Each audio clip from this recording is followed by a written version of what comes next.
kita kembali lagi pada sesi ketiga 1 jam bersama Rida Kaliamci, bincang-bincang santai.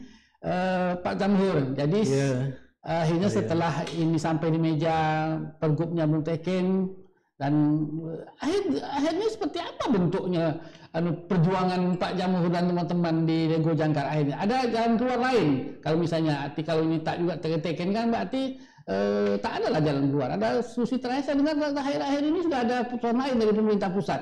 Kabarnya Menko Maritim Pak Luhut katanya ikut turun tangan sebetulnya. Bisa apa yang diceritakan? Oh, baik, Dato'. Jadi alhamdulillah lah, ini memang Allah mungkin memberikan rahmat untuk masyarakat Kepri lah, khususnya pemerintah daerah Provinsi Kepri. Jadi walaupun pergub belum direalisasikan, tetapi kan kita juga berkomunikasi lah melalui jaluran melalui network kita, melalui jalur-jalur yang ada. Kita melaporkan juga semuanya kepada Menko Marves. Di samping juga tembusannya kepada Kementerian Perhubungan. Kan Pak Luhut kan sudah lama memantau Pak Luhut selaku Menko Marves sudah memantau potensi maritim kita itu kan. Saya ingat waktu beliau tahun 2018 awal itu kalau nggak salah saya terbang naik heli bersama meninjau Kepri ini bersama Pak Nurdin gubernurnya. Beliau bilang, Pak Gub, coba lihat itu banyak itu kapal-kapal itu duitnya pada kemana aja? Nah, Pak Nurdin jawab, tak ada masuk ke kita, Rp5 pun tak ada. Wah, oke lah kalau nanti kita selesaikan ini. Nah, mulai itulah pandangan dari Kemenko Marves ke Provinsi Kepri berubah. Mereka langsung melihat. Mereka melihatlah kita. Mereka ada beberapa kali mengkoordinir. Kira rapat koordinasi di Jakarta di Menko Marves melibatkan instansi terkait. Gubernur datang itu ada beberapa kali rapat. Tapi di rapat itu kalau saya perhatikan, saya ikut hadir rapat kan tidak bicara teknis, bicara level menteri lah, level gubernur, bicaranya umum aja, bicara kebijakan. Tapi realisasi di lapangan tak ada, sehingga sampailah terkatung-katung 2018 lewat, 2019 lewat, 2020 mulai bulan April. Mungkin Pak Luhut dapat laporan juga, karena kita berterima kasih juga sama Pak Marsetio. Kita sering dialog sama Pak Marsetio. Pak Marsetio punya perhatian yang lebih. Dia kan sama orang Kepri kan orang Melayu dikasih gelar juga. Datuk Wira. Datuk Wira apa itu? Datuk Wira itu. Dia punya perhatian dari sini. Sehingga dia menjembatani lah, mengkomunikasikan ke Menko Marves. Mulai gencar itu. Selama bulan April sampai sekarang itu boleh kasar-kasar 50 kali lebih kita. 50 kali lebih pertemuan lewat video conference. Momen-momen pertama dibuka oleh Pak Luhut. Nah, itu baru dijabarkan oleh para deputi dia kan. Kita rapat video conference. Udah itu pertengahan kemarin momen yang kedua kita di Batam, langsung Pak Luhut mimpin itu. Langsung di Batam untuk melihat kemajuan realisasi perintah beliau. Yang di Batam itu, yang pertemuan di Batam itulah perintah dia langsung bilang, oke, kita dari 18 titik Labuan Jangkar yang selama ini ada yang tidak jelas dia punya pelaksanaannya, kita kecilkan saja menjadi 5 titik. 5 titik saja. 5 titik yaitu di di Pulau Nipa, di Pulau Galang, Karimun, Kabil Selat Riau, dan Tanjung Berakit. Di mana beliau menekankan bahwa di situ nanti yang mengelola adalah Provinsi Kepri, dalam hal inilah BUP Kepri. Jadi Badan Usaha Pelabuhan Provinsi Kepri. Tapi dikelola oleh badan perusahaan daerah ini. Inilah sebagai pengelolanya, untuk mengelola ini. Selama ini kan bermain sendiri-sendiri itu operator itu, perusahaan-perusahaan itu. Tapi ke depan ini sebagai pengelolanya adalah BUP Provinsi Kepri. Mengapa BUP? Tidak, bukan perusahaan, karena kalau BUP itu dia bisa ditunjuk langsung karena dia memang perusahaan daerah sesuai peraturan Menteri Keuangan itu atau PP peraturan Presiden pasal berapa itu bahwa untuk pengelolaan bisnis di laut itu bisa dikelola ditunjuk langsung badan usaha milik daerah. Pemerintah daerah boleh pemerintah daerah saya bisa menunjuk langsung badan usaha milik daerah dia. Untuk itulah mulai itu di rapat di Batam itu Pak Luhut menetapkan itu. Oke, sekarang semuanya dikelola Provinsi Kepri kata beliau. Sekarang selesaikan, tidak lanjuti semua administrasi yang masih terkait lah. Misalnya mungkin yang perlu dibuat itu adalah mungkin kita perlu mengurus penetapan lokasi labuhnya. Kan itu harus berdasarkan keputusan menteri itu penetapan lokasi labuh. Dan itu kita perlu ke Bea Cukai minta supaya dapat spesialisasi sebagai PLB pelabuhan yang lintas batas. Sekarang ini dengan sudah dimediasi oleh bukan mediasi di jembatan langsung itu Pergub itu tidak perlukan lagi. Saya kira ya tidak menjadi prioritas lagi dan tidak menjadi penting lagi. Sudah ditentukan 5 titik tempat operasional dan sudah diarahkan supaya itu dikelolakan oleh BMD provinsi. Tinggal action, tinggal pelaksanaan di situ. Bisa tinggal pelaksanaan langsung, tetapi alangkah baiknya supaya ada payung hukum yang jelas. Tetap aja harus ke Pergub itu tanda tangan. Tetap aja boleh tanda tangan lah saya kira. Biar cantik kita main itu, legalitas kita kuat gitu. Walaupun sekarang kita ada dibantu Marpes, tapi seharusnya ya sudah tetap aja itu jalan. Tapi artinya kalau ada Pergub menjalankan tak apa-apa juga kan, tak melanggar aturan juga kan sebetulnya. Nah, itu dia sebenarnya tinggal berani aja. Kalau hak kita jelas aja. Siapa yang berani melakukan itu? Boleh sebagai dinas melaksanakan itu atau musim gubernur juga atau siapa yang melaksanakan action 5 titik itu? Siapa yang mesti lakukan itu? Kalau siapa? Pada siapa sesinya? Apanya ini? Apanya? Ya kan udah harus lakukan pada 5 titik BUMD badan usaha milik daerah itu melaksanakan itu keputusan siapa lagi melaksanakan yang mengerjakan di 5 titik? Atau action langsung itu siapa lagi yang sebenarnya tinggal penetapan lokasi saja. Jadi kalau sesuai Undang-Undang 17 itu untuk menetapkan lokasi penetapan lokasi labuh itu koordinat itu ada Menteri Perhubungan. Tapi bersesuai dengan Undang-Undang 23 maupun Undang-Undang Kelautan pengelolaan 0 sampai 12 berarti itu labuh-labuh itu pengelolaannya oleh gubernur. Cukup gubernur sign. Menteri hanya bikin penetapan lokasi saja. Kalau langsung jalan itu sebenarnya. Kalau itu jalan dari 5 titik dapat berapa kira-kira pendapatan? Kalau hitungan saya ambil pendapat tidak pakai yang kajian 2015 lagi, tapi pendapat Pak Marsetio dia waktu boleh jadi narasumber waktu kita rapat di Batam, dia bilang 6 triliun itu. Dari 5 titik saja. Dari 5 titik 6 triliun. 1 tahun. 1 tahun. 6 triliun itu hitungan Pak Marsetio itu.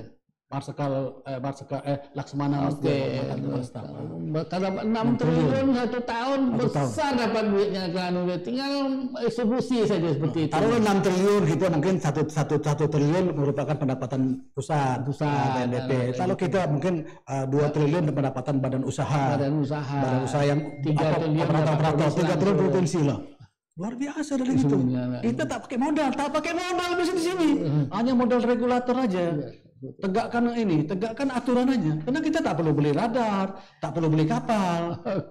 Maka saya bilang SDM tak perlu kita SDM gitu. Kita pakai SDM-nya itu ya operator badan usaha itu. Radar kita sewa kerjasama dengan navigasi, kapal tanker.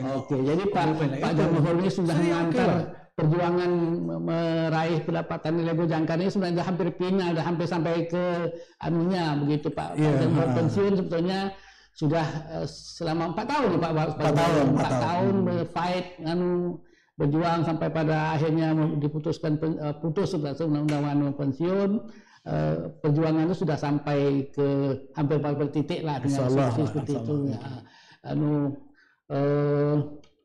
Jadi sekarang kalau menurut saya Pak Jamhur ini sudah mengantar perjuangan itu, tinggal mengamati. Sekarang Pak Jamhur masih diminta setelah pensiun berapa bulan baru pensiun nih? Saya pensiun 1 Juli kemarin, 1 Juli 2020. Dengan saya pensiun, tapi saya saya tetap ikut memantau atau ikut langsung mengirim labuh jangkar ini. Makanya saya keluarlah surat keputusan gubernur masuk di dalam tim percepatan Provinsi Kepri dalam labuh jangkar.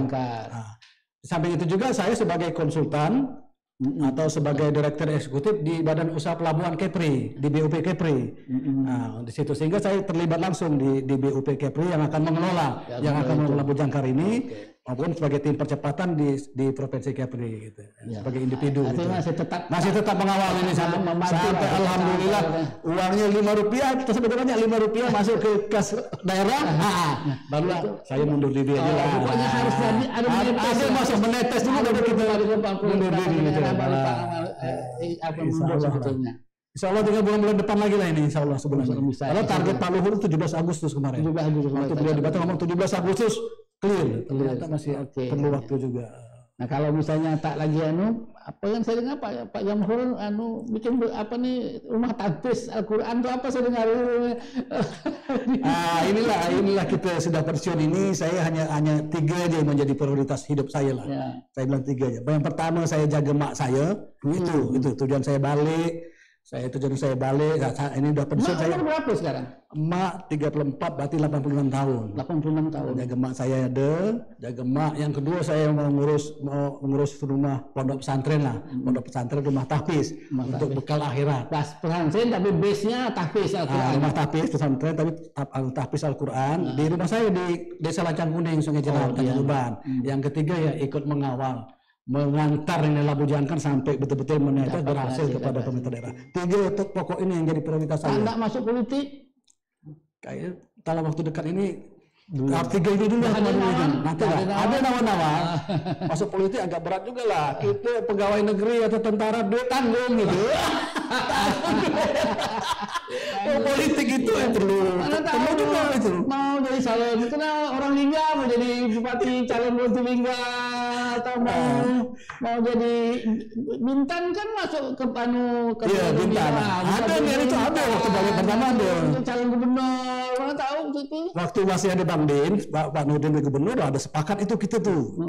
Ayo maju gubernur, awak maju Bintan ya. Pokoknya kita siap semua. Awak bawa badan aja. Partai siap, semua siap. Alhamdulillah. Semangatlah kita kan. Tapi Allah berkehendak lain. Berarti sudah tercatat di Lauh Mahfuz. Kita bukan situ jalan kita, disuruh berbuat untuk anak kampung dulu lah. Labu Jangkar dulu manfaatnya lebih besar. Jaga mak dulu. Politik sibuk pula gitu. Kalau udah pensiun bekal akhirat dulu. Akhirnya kita Bang Din sana dan lapar kita hitung maju ke Bintan kalah ini.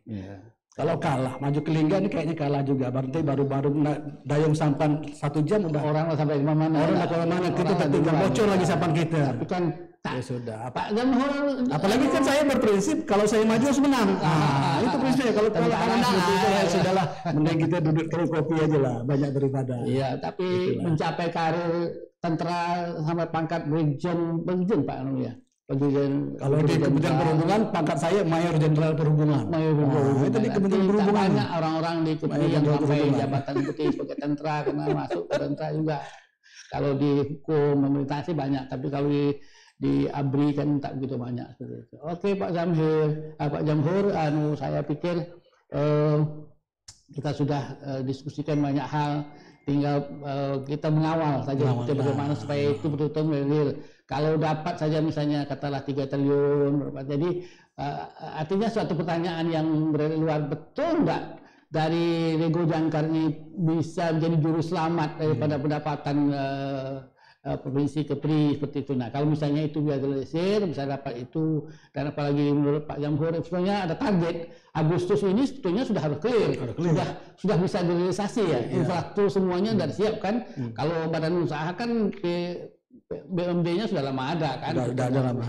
Nah, dapat sekitar 3 triliun itu bisa tambahan pendapatan sangat berarti bagi provinsi Kepri yang memang sumber pendapatan dia sangat terbatas dari sumber-sumber yang lain gitu. Baik Pak Jamhur, saudara sekalian, para pemirsa kita di mana saja saudara berada, demikianlah bincang-bincang kami dengan Pak Jamhur, mantan Kepala Dinas Perhubungan, sekarang pensiun, baru saja 1 bulan lalu pensiun. Sekarang beliau fokus ikut membantu lagi agar usaha meraih pendapatan Lego Jangkar tetap jalan. Dan ada satu hal yang sangat luar biasa sebetulnya bagi saya, menurut saya pendapat saya komitmen Pak Jamhur, dapat Rp5 saja dari Lego Jangkar ini dia bisa istirahat dengan tenang dan mengurus rumah tanpis yang ditanya rumah itu. Dia berharap realisasi itulah rumah. Jadi menurut saya marilah kita sama-sama mendukung perjuangan Bapak Lego Jangkar Kepri ini supaya berhasil, supaya betul-betul realisasi pendapatan itu dapat diwujudkan di Kepulauan Riau. Selamat berjuang Pak Jamhur, mudah-mudahan ada sukses, dapat wujud cita-cita yang masih tersisa, menjaga orang tua, membangun pesantren dengan basis tahfiz, dan kemudian mungkin kalau ada rezeki politik bisa berjuang lagi. Baik, para pemirsa semua yang berada di mana saja yang dapat menonton siaran Minang TV, Ceria TV. Terima kasih atas kesetiaan saudara semua. Kita berjumpa lagi pada minggu akan datang dengan agenda yang berbeda, dengan topik yang berbeda. Hai, sampai jumpa lagi pada minggu yang akan datang. Assalamualaikum warahmatullahi wabarakatuh.